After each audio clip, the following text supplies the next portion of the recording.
to the Author to Authority podcast.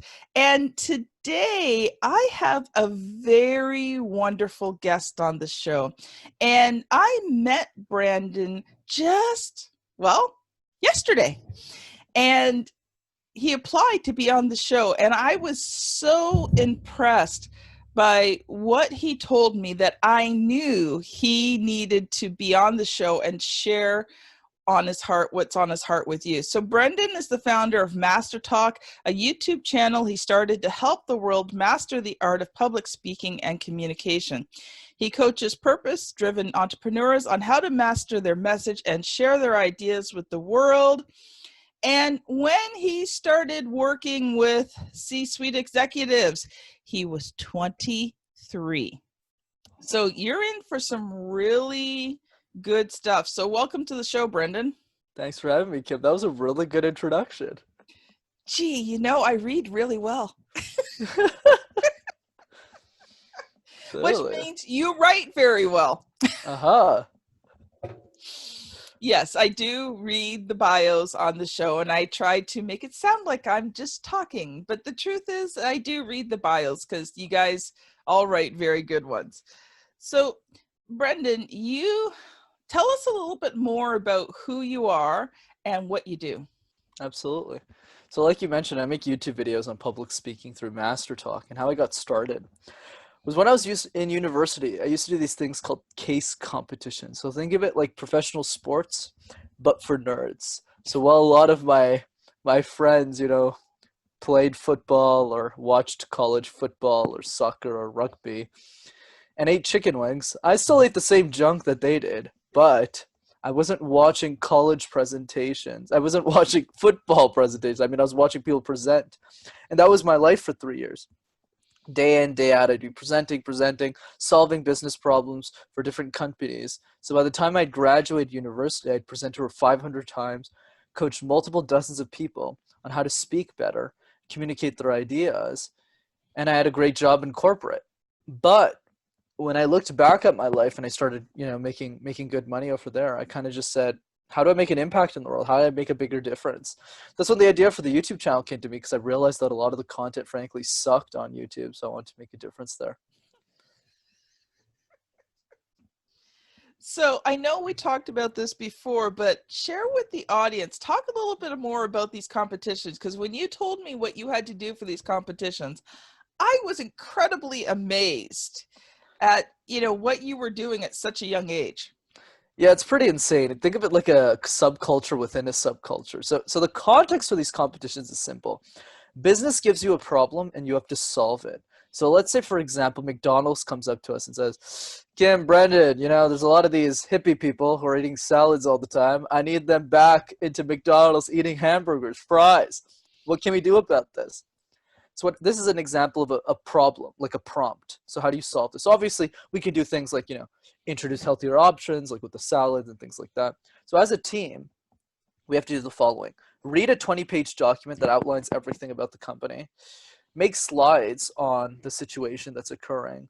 Present the slides. Make a risk and mitigation statement. Find financials. Do a thorough analysis. Find the solution. At the end of the 3 hours, we have to re-present as if we spent months working on this thing, right? Because the second the 3 hours are up, you don't have time to practice. And the reason why we did these things is, why would anyone put themselves through this craziness? It's because a lot of these companies, a lot of the top companies in the world, think IBM, McKinsey, BCG, Bain & Company, a lot of these top schools, well, case competitions is a feeder school for those opportunities in the corporate world. So I'll give an example. 2 years ago, because in Montreal we host one of the world's largest case competitions. So 19 countries from around the world come to present PowerPoint slides, and it's crazy. Wow. Yeah, I know, it's nuts. And the case sponsor was Walmart that year. So they spent 30 grand sponsoring this thing. Not 3 grand, $30,000. And the person who presented the case, like to the students, wasn't a manager at Walmart. It was the senior vice president of Walmart Canada. And we're like 20. So we're just there like, oh, what's up, dude? So we have to but when we present to them, it's, good afternoon to the board of directors of Walmart. My name is Brenden. I'm very excited. And I was 20 years old when we were doing that, right? So you learn really quickly, basically. Wow, that's incredible to be doing something like that. I mean, most people in general couldn't do that, let alone someone of your age. Wow, what an incredible experience that must have been. Yeah, it was a lot of fun. And so you said this actually helped your career and helped you get a really good job right from the start. Yeah, you got it. So the reason why this is so beneficial and why most people compete is to get jobs. So that's why I started. But then it just became an obsession. Like it always starts that way for people. You're like, "Oh yeah, I want to get this job at IBM or at McKinsey. Let me just apply. Let me do this thing." And after you're in, you're just it's like being on a football team. It's like being on a professional dance team. You're just like, "No, we got to win." Like we're up against York, Guelph, Brock University. We got to come out number one, right? So we're like, it's like we're all fighting against each other. Great. But the benefit is not only that it's fun and a lot of crazy people are in this program.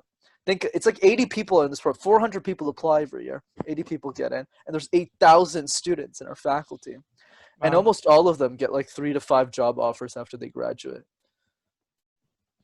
Nice, nice.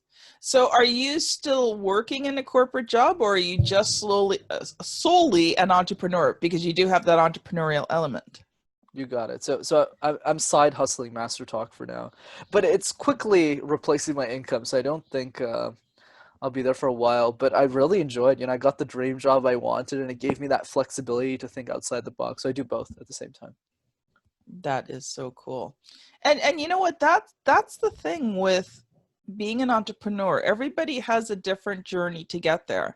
And for some people, the journey to entrepreneurship, they start it while they still have their career, build it up enough so that it replaces their career. And it does. It takes a lot of sacrifice because you've just already worked a full day and now you almost have to work another full day on top of it. But if it helps you to live your dream, that's something that's so amazing. um, I've been blessed with the fact that uh, my husband has a decent job. And so it has afforded me the ability to be able to work on building my business full time. I don't have to work on top of it because he's got the decent salary. So what the extras that I bring in are, just help us to do the other things that we want. So, I'm really thankful for that, but that's not everybody's situation. And, I applaud people who, do the career and build their business at the same time. And you know what? Starting out, the younger you are, the easier it is. That's what most people miss, right? Is it's true because now I have no commitments besides my own personal family, right? My mother and sister, but I don't have a wife or a mortgage or what do they call it? Kids, right? I don't have that. I'm like, what is this? Kids? No, no. So I got time. So I have a lot more time to build Master Talk for sure. Yes, and you can still do it while you're married as long as you spend some time each day with your wife. But once the kids come, oh, they just go. My grandbaby is 15 months old, and that child never stops. Never stops moving, never stops exploring, never stops getting into everything. Like you can't turn your back on him for a moment. So when he's at our house, there's usually like four adults of us all watching him to make sure he doesn't get into things. So yes, children do change the amount of time you have available to work on your business. Yeah, that's let's just say the goal is to be successful before that phase of my life begins. I think that's a good idea. Yeah. Let's hope for the best. So I know you come today prepared to talk about how to master the art of public speaking. And so I'm going to let you loose for a while to share. And I know you came with 3 or 4 really good main points that you wanted to share with us. So I'm going to let you loose to do that. Absolutely, Kim. So let's get started. So number one, okay, is to understand where the fear of public speaking comes from. Because think about it. Whether you're from Japan, the US, Canada, Asia, Europe, we're all scared of public speaking, but we don't know why. So let me add more layer to that thinking. Let's answer the following question. Where do we give most of our presentations? And the answer is the School. classroom. Exactly. You're very good at this. It's almost as if heard this before. It's very intuitive. Oh, yeah. Gee, you know what? I was always really good at hearing things and then remembering them and repeating them back again. It's like essential entrepreneurial skills right here. So yeah, exactly. So we don't wake up one morning, right, and go, "Hey, Kim, you want to get breakfast at Timmy's or somewhere and just present all day?" Nobody does that kind of thing. It doesn't make sense. We're in high school together. Teacher comes up to us, says, I need like a presentation on the Renaissance, and you're there like, what is this, like a fruit? And you figure it out that it's like a time period in history, you got to present it. But anyways, three things happen. The first thing is we never get to pick the topic. And if we do, it's generally something we're not passionate about. Two, students don't care. Not because they don't care about us. They like us. We're awesome people. But they're not paying attention because they're worried about their own presentation, which is a very rare thing where you present in front of a group who are also presenting. Because normally when you give a presentation, people are just listening to you because they don't have a presentation to give 5 minutes after you. That doesn't work in school. That's not how it works. And then you have teachers who are super stressed, very competent, very well educated, but they can't coach everyone individually because they got 40 students, they got 2 classes to go through this entire thing.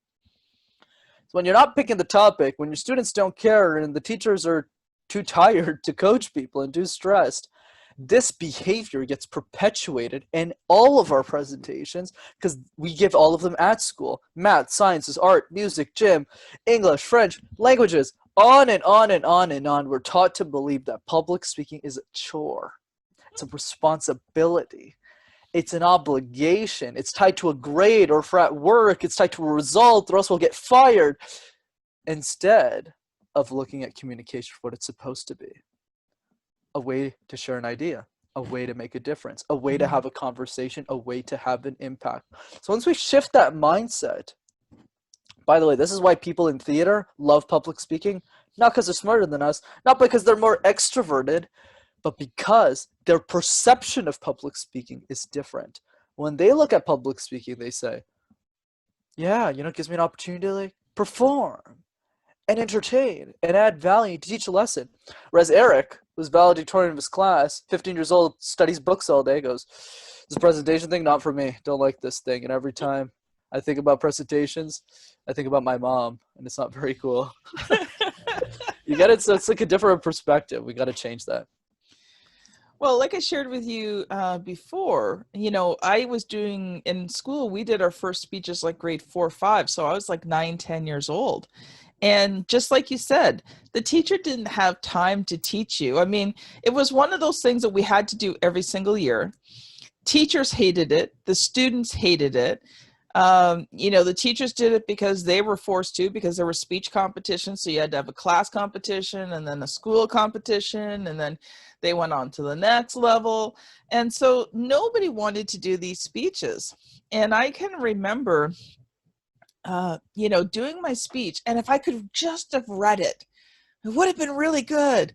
But, the teacher's like, okay, you got one little, cue card that you've got to fit the notes for your speech on, and you're not supposed to read your speech. You're supposed to kind of memorize it and just use your notes as a reference. And I was not good at that, and they didn't teach you how to memorize a speech or even how to really write a speech. And so when I got up there, this cue card was filled. Every piece of white was filled because I wrote it out word by word. And of course, the writing was really tiny. So then when I went to do my speech, I really couldn't read it. And so it just wasn't a very good speech because I stood up there and went, yeah,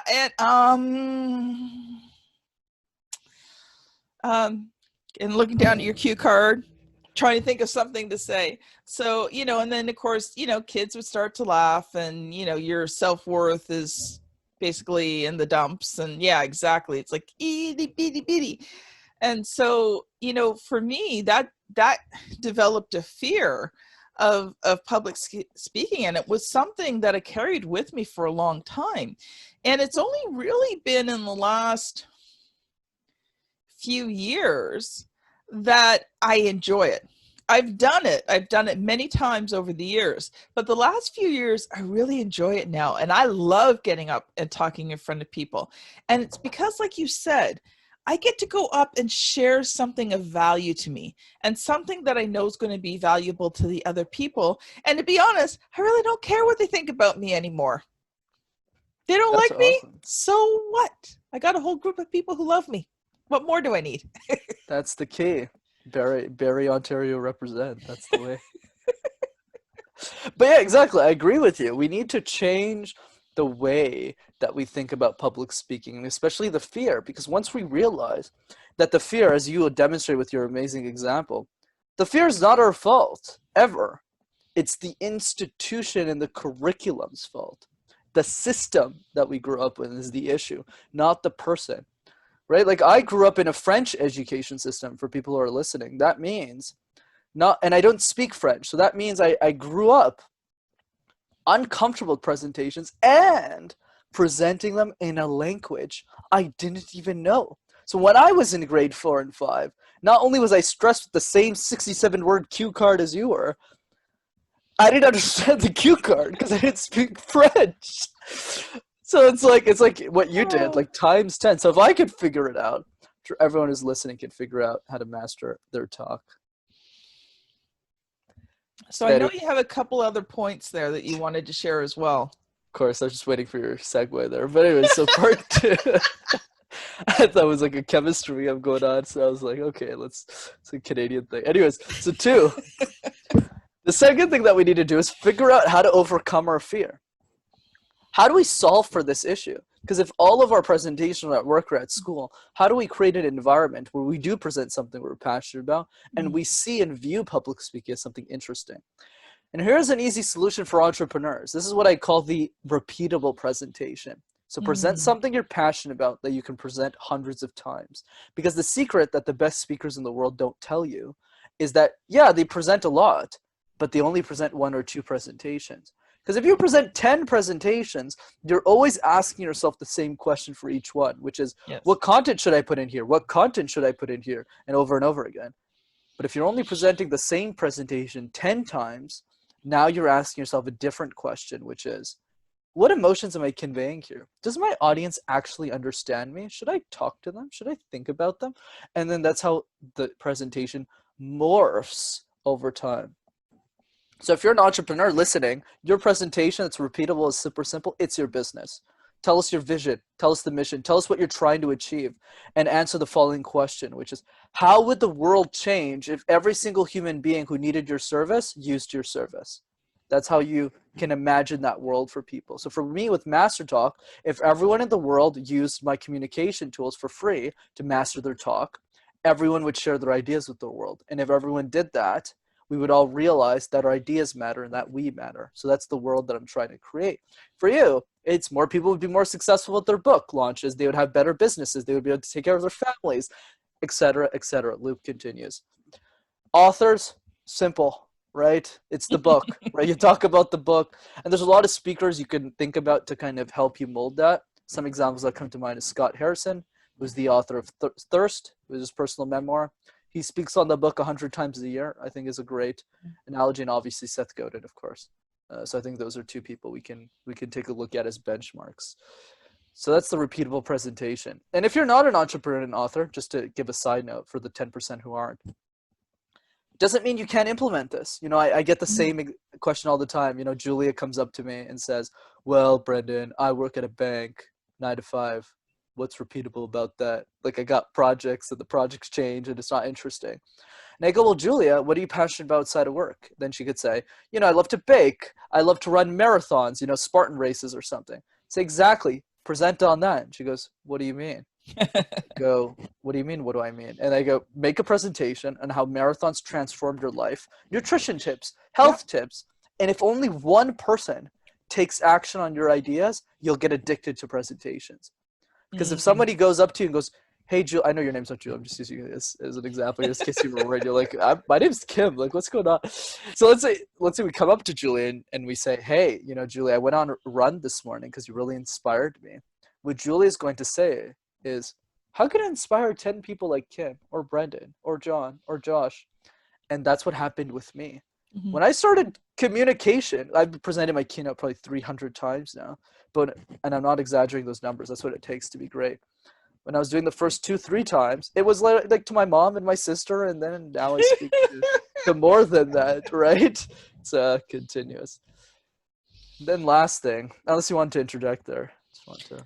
The only thing I wanted to say about that was, and I didn't mention this when we were talking earlier, but there's a really great organization called Toastmasters. And I'm in Toastmasters. I'm actually the president of our club. And one of the things I love about Toastmasters is the feedback that you get. So a lot of my business, everybody knows I'm in business and I'm a publisher in that. So I test out a lot of my speeches on them. And just you get like such valuable feedback. And I was just thinking back to earlier this year, Toastmasters does competitions every year. So I had prepared a speech, I'd been working on it. I won at the club level. I won at the next level. The whole club was giving me feedback. I was practicing it. I would refine things. They'd give more feedback. I was refining. And then COVID hit and they canceled the rest of the competition. I was so sad because I wanted to, because I had like this amazing speech that had been refined like gold, put through the fire and refined. And so that's sort of like what happens to that signature speech that you have, right? The first few times you do it, it can be a little bit uncomfortable. You might not be sure. But one thing you had mentioned when we were talking before was the fact that, when you do that speech, get the feedback on it. And you suggested lots of different ways to get feedback. And you love to sit with the people in the audience. You love to take them out for a coffee or a bite and talk to them about your speech and what was good. So, there's lots of ways to get feedback on your speech. And the important thing to remember when getting feedback is not to take it personally. They're not judging you. They're just saying, okay, this part of the speech could use some improvement. And here's how I think you can improve it. Right? So it's not really about judging you. It's just like, okay,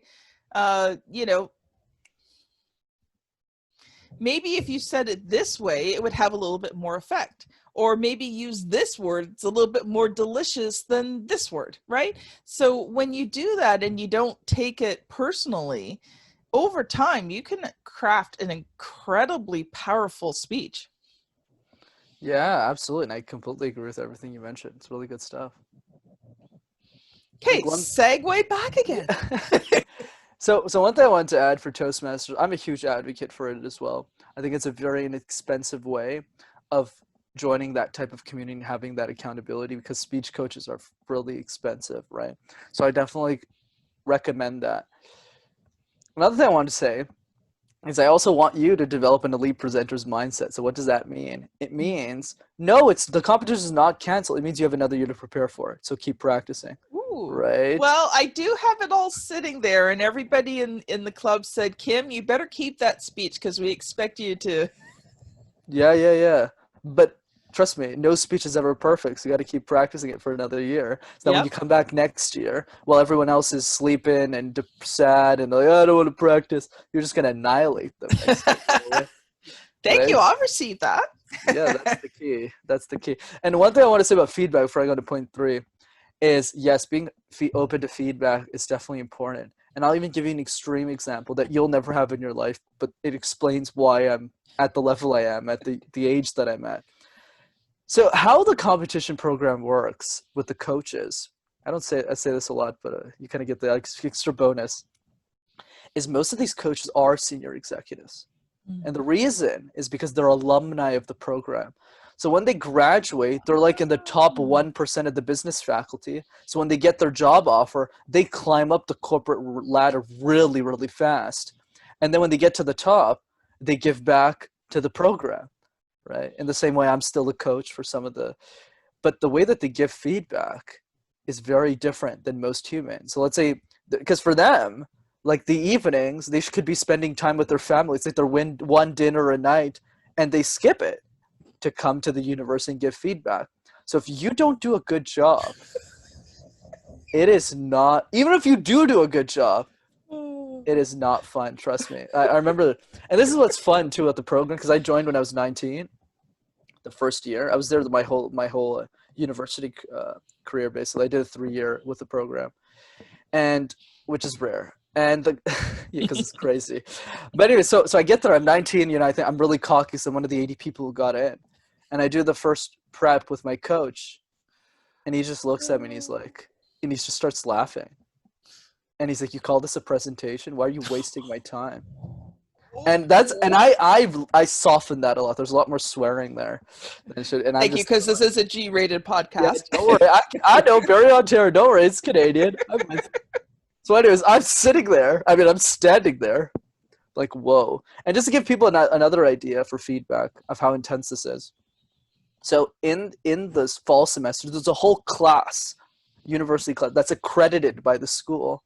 That's one of your university courses just for the competition, which means if you get first, second, or third place, you get an automatic A+. That's one of the benefits of taking that class. That's why a lot of people try really hard. But trust me, you don't do this class with the grades. So one of those 3 presentations, okay, you do 3 presentations in class. But how they work is it's not like, oh, you know, Kim, you got to give the presentation with the cue card. No. It's you present for 20 minutes and you get barraged with 40 minutes of Q&A. So you get like all of the students who are melting. Their only goal is to shut you down. So yes, because they want the top spot. Exactly. Well, not really. It's more about like so we're all helping each, because we're all on different teams, but we're all like compete. But it's a good guess though, definitely. So what they do is it's not like, oh, could you talk about your marketing strategy? You know, it's like, go to slide 26. This is wrong. Can you explain why this is right in your opinion? And that's just, it's just. But the thing is, all the teams are different. So you have finance teams, accounting teams. So they're all bashing you on their area of expertise because they only do accounting cases. They only do so. And then obviously, then the lead. So the lead of the group, which was yours truly, gets 10 minutes. Right, alone with them, and then there's the teacher who gets another 10. So I was the warlord of this thing for like 2 out of the 3 years. So I was the crazy kook. So when it was my turn for questions, people would be listening because they're like, "What is Brenden going to say this time?" And every time, I just like messed them up. It was great. But here's the point of this, and that's why I'm good at public speaking. Right. The point is feedback's important. So that's the third tip, right? Besides, because you mentioned audience mastery, so we got that. So let's talk about feedback. Even to this day as a professional, I've done this probably 500 times. I do 5 keynotes a week. Like I'm still presenting a lot. I'm always big on feedback. Mm-hmm. So let's talk about how to do that better. One thing I love to do is I record my keynotes and I send it to 25 people, not 3 people, not 5. But when I ask for feedback, this is what's really important. I don't say, hey, Kim, can you give me feedback? No, that's useless. What I do instead is I say, Kim, can you give me time-stamped feedback? So when Kim sends me back a document, let's say she spends like 20 minutes looking it over, she doesn't go, Brenden, this sucked or this is great. She says, go to 358. So I go to the video. She goes, here, why were you not smiling if you were saying something joyful? Or worse, why did you look happy when you were saying something sad? But since 25 people are looking at it, you have this huge amount of feedback with a bunch of timestamps. And it's really difficult, but a lot of sports athletes do this, like Kobe Bryant, they rewatch their own tapes. So that the second version of the presentation is not even comparable to the first. So that's an easy tidbit that you guys can all take away. Awesome. So we've been focusing more on the vocal communication, but I was wondering if you could talk a little bit about, you know, how do you marry your vocal communication with your writing communication? Because if you want to be seen the right way, there's got to be a connection between the two, doesn't there? Of course. So the way that I see it, and everyone's going to have their own style, I just want to push it out there, because a lot more people prefer writing, other people prefer podcasting, et cetera, et cetera. So I think a good way for us to start the conversation is, what is your preferred medium? So I knew going into the business that I'm not a writer. I'm good at it, but I'm not like, Stephen King or something. Like I'm not like a good, like I'm not going to spend hours like nitpicking like little words. But what I will spend nitpicking is the way I bring the script to life. So the way I present it on video, that's like my bread and butter. So how I do mesh the two, and how you can do it, let's kind of do a comparison here. So I script all of my videos word for word, because on video, you need to be very structured about your thinking. Mm-hmm. so that when you present, no questions come out. It's clear, it's concise, you can share it 100,000 times and you're good. But since I'm forced to write it at the beginning, it helps me a lot when I re-communicate it back to people through video, because I have a very structured approach now. Whereas when I started, it was just like, hey guys, yeah, Brenden here. What are we talking about? And then, like, I just kept dialing, right? But the opposite is also true. So let's say you're someone who's, really strong at writing or really bad at it, but really good at podcast or vocalizing your thoughts. What you want to do is the opposite. You want to start podcasting recordings of yourself saying, hey guys, there's some thoughts I have. Re-listen to that and then transcribe. Right. So Yes. you want to play like the modes. So for me, I like going written to video. Other people like doing pod to written, but it's all intertwined, like you mentioned. Awesome. Well, any last comments before we tie up today's episode? Of course, I always like to share my favorite quote, which is be insane or be the same. So if you want to be like everyone else, Oh, yeah, I if like you want that. to I I got like you. that. Barry, Ontario, I'm with you. Don't worry. So it is the point that I'm driving with be insane or be the same is the following. If you want to be like everyone else, go ahead and do that. But if you're listening to a podcast like this, you probably want to do something different with your life. You probably want to make an impact, something worth doing. So my advice is to ask yourself the following conversation or the following question. Don't you find it odd that a 22-year-old kid that you're listening to right now started a YouTube channel on vlogs, not on comedy, but on public speaking, and then went on to still live in his mother's basement, isn't planning on leaving his mother's basement until he's 31, is sitting on a mattress as he's having this very conversation, makes a six-figure income, doesn't own a car? How does any of these decisions make sense? And that is the point of the quote. The only person these decisions make sense to is yourself. Mm-hmm. Right? And when you start making those decisions down to that level, right, then you'll start to live the life that you're meant to live. So be more insane. Love it. Love it. So, Brenden, how can people connect with you if they've heard you today and they're like, I got to learn more about this guy and what he teaches on? Absolutely. So if you want to connect with me, I'm not famous or anything, so feel free to just message me on Instagram. I'm at Master Your Talk. You can send questions, comments, complaints, insults. Happy with anything. Always answer everything. And if you want to check out my YouTube channel, that's MasterTalk in one word. So I share all of the tips and tricks. I teach a lot of my CEO clients, and you get all that for free. So check it out. That is awesome. Well, thank you so much, Brenden, for being on the show. So this has been Brenden and me, Kim Thompson-Pinder, on the Author to Authority podcast. Thank you so much for listening, and we will see you on the very next episode. Bye now.